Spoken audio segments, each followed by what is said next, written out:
to do was create really long blog posts that were stuffed with keywords for, let's say, something as random as like a watch, like really cool watches. People would then come to your website, thousands of people, and then you essentially sell them watches. This is what is known as search engine optimization. Essentially, back then, it was the golden age. It was really easy to be able to rank very highly on pretty much any keyword that you wanted because the internet was basically like the wild, wild west. Like no one really knew what they were doing, and if you did know what you're doing, you were making millions and millions of dollars. It was the golden age of the internet. But here's the thing. It is still the golden age of the internet. It's just a little bit different than it was back then. In 10 years from now, I guarantee that people will look back at 2018 as the golden age of video content marketing. It's wide open and no one really knows what they're doing. And that's exactly why I started viewership.com, is to teach you exactly what I'm going to be talking about in this video. So keep watching.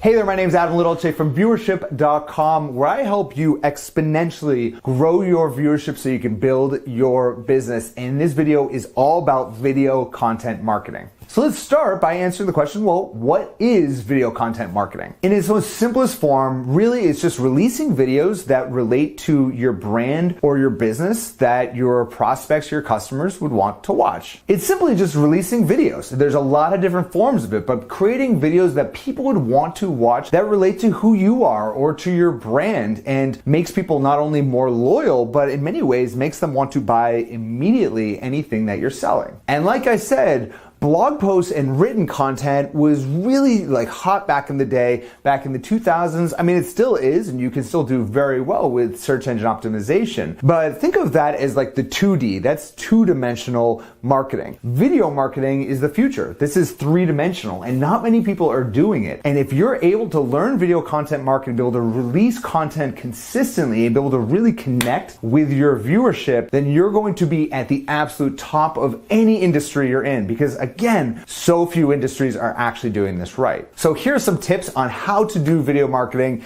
in your industry. Number one, start by just answering your customers or your prospects' questions about your business or your products. Now, most of the time when someone is thinking about buying one of your products or your services, the first thing they do is they go search questions about it. They're searching, how long, let's say it's an electric skateboard. I have my electric skateboard right behind me, which by the way is like the coolest freaking thing I've ever had. My girlfriend bought it for me about 6 months ago. I like live and die by my electric skateboard. But let's say I had done the research and it wasn't her buying it, I was buying it. I would be searching for how long do the batteries last? How far can it go? How fast does it go? How does it compare to other electric skateboards out there? These are all questions that most people in your buying process are going to be asking about the product. So what you want to do is, rather than be at the mercy of other bloggers, other people who are creating that video content, you also want to be a part of that conversation. At least if you get a bad review from a blogger somewhere, you can be able to have your own conversation. You can also be able to connect with your audience. So you can be able to talk about that. You can be able to talk about the technology that goes into the battery. You can be able to talk about the wheels and how the wheels actually have computer chips in them, which by the way,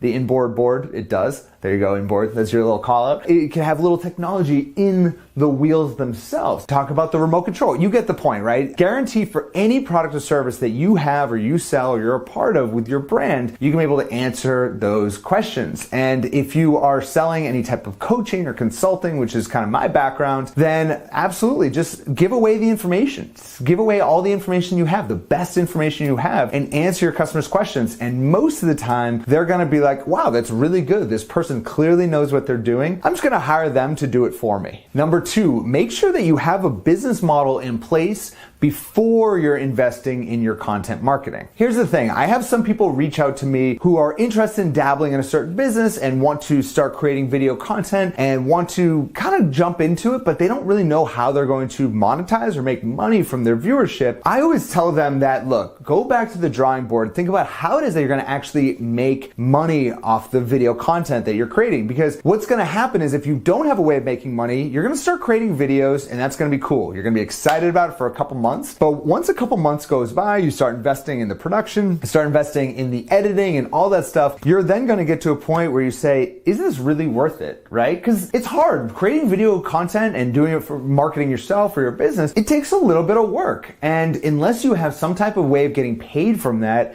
it can be as simple as getting paid from YouTube by collecting Google AdSense. But more specifically, I recommend you having an idea of how it is that you're gonna sell a certain product, a service, a consulting program, or a coaching program, something before you really go all in with your video content marketing. So really think about that. And if you want more help on how to do that, check out viewership.com. I have a webinar that kind of walks through that as well. Number 3 is capitalize on trends. More and more, now that we're getting close to 2020, companies are really starting to have personalities. Like, companies need to start having more opinions about what they think and have to take a certain stance, right? Like, if you think back to, for example, the Me Too movement, right? Let's say you have a female-centric audience. Then does it make sense for you to jump in on that conversation? Yes, sometimes it does, especially if you're creating a lot of video content. And in many ways, like, if you don't have an opinion on, let's take the Me Too movement, then don't jump into the conversation. But if you do have an opinion on it and it's relatively in line with your audience, then dive in, right? Like, we are getting past that day and age where corporations are like, whoa, we don't have an opinion and we don't talk about anything. We're not people. And getting to a place where companies have personalities, right?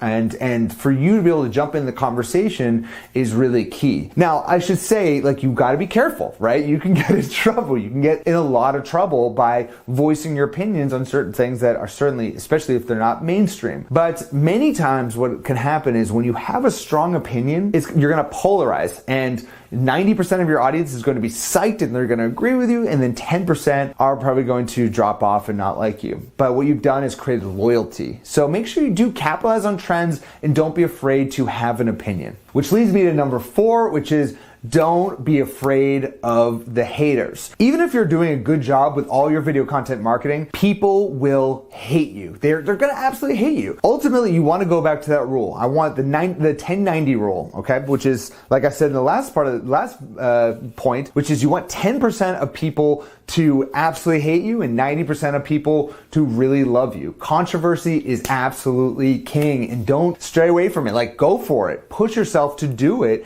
and push yourself to be a part of that conversation and be glad you did. And number 5 is make sure you push out your content to your existing following as well as new prospects. A lot of people think that video content marketing is only to get new people in the door, but really, if you have an email list, if you have, let's say, 100,000 people or 50,000 people or even 1,000 people on your email list, you can every single week send them your weekly videos and get them even further engaged. So not only are you going to be potentially getting new visitors and new traffic to your website and to your brand, you're also going to be building more loyalty to your existing following. So I hope this has been useful for you, being able to dive into this type of a concept in this level of detail. So I hope you enjoyed this video, and let me tell you one thing. When it comes to video content marketing, I want you to push yourself. This is what separates the winners from the losers. The losers sit at home and they think to themselves, well, I'll do it next week. I'll shoot video next week. And they keep pushing it back. But the winners are the ones who step forward and actually push themselves to make it happen. They get in front of the camera. They sweat a little bit, right? Like, that's gonna happen when you're creating videos, and don't be afraid of that. If you're able to do that and able to make that happen, you're able to do it consistently, you're going to significantly outperform all of your competitors. So push yourself, go make it